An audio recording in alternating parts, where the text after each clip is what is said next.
By the time she was in high school, Dad had already moved to Nevada and back. One Christmas, Mom and she visited him in Reno, Nevada. Usually, she and Mom made Christmas ornaments, stringing together dried rose hips from the bush out front and put them around the tree that they'd find in the woods each year. Dad drove truck in Elko, Nevada for one of the mines, hauling sediment. He bought a truck with a trailer, which he lived out of, but now he had returned and had purchased the farm after Grandma and Grandpa had both passed. When Laine was 16, he came to Darby with Uncle Rich, who'd purchased a private jet from a man in the Bitterroot. Laine was sitting on the back porch, and she remembered that time in particular because it was the first time she remembered him calling her beautiful. She was running cross country then and applying for scholarships to go to college. She loved spending her time reading on the front porch with Pete by her side. "Hello, John," Mom said as he came up the steps.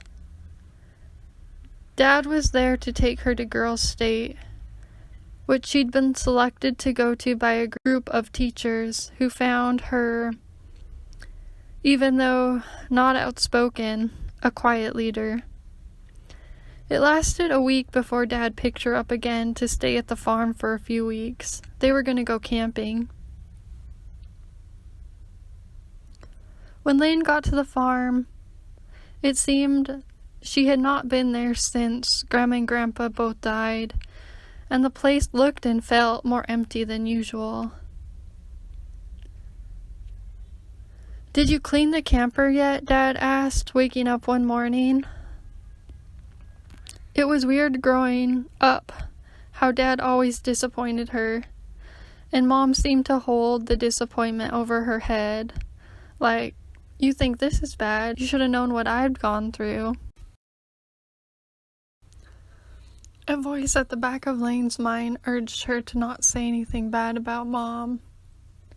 It was true, Mom was like an angel, but then there was another side of her. She was like the she-wolf in the Romulus and Remus myth. She was part wolf and part woman.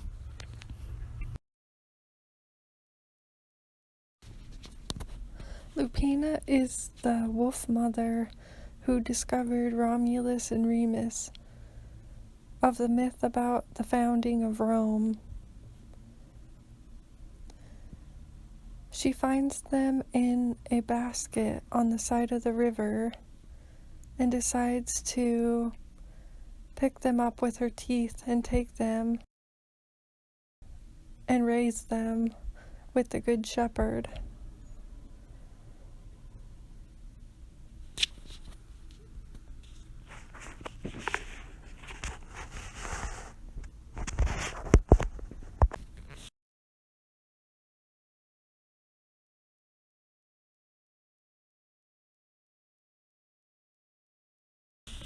In Laine's version, Lupina is half wolf and half woman, like the popular werewolf tales, because it's just easier to picture that way. It was almost around this time that Laine started to record what she was dreaming, feeling it helped somehow to understand who she was. She was writing in her journal on the bench that overlooked the clothesline and Patch's dugout. "Just do it," Dad boomed. She got up and sat on the stairs with her face in her hands. What a drag. The door slammed and Laine got up to look out the window. Dad was storming towards the garage. She followed him. It was littered with drafts and blueprints that were never fully executed. What a drag, Laine thought, to carry a habit that broke all your plans and cared nothing for your time and responsibilities. That summer he bought her the old car that had belonged to her cousin Joe for $500. It was raining. The speakers were spotty. She had to listen to it at full blast or the sound would cut in and out, and it reminded her of Grandpa.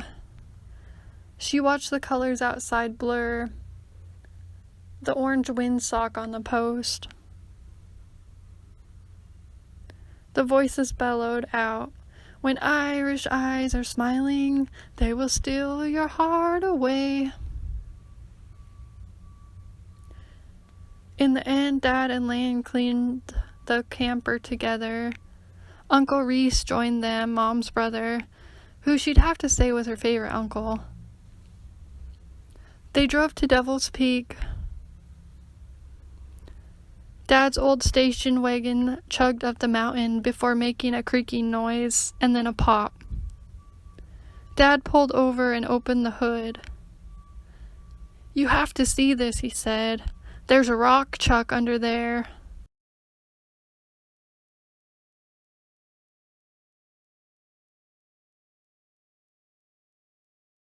They all laughed at the little critter that was stuck under the hood, until Dad poked him with a stick and he scrambled out underneath.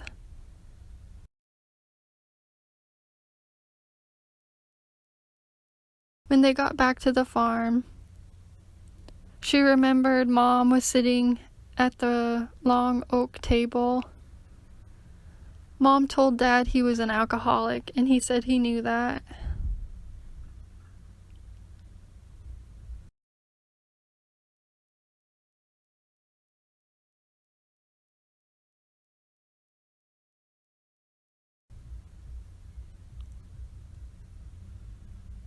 They went home again, leaving Dad behind, and everything returned to normal.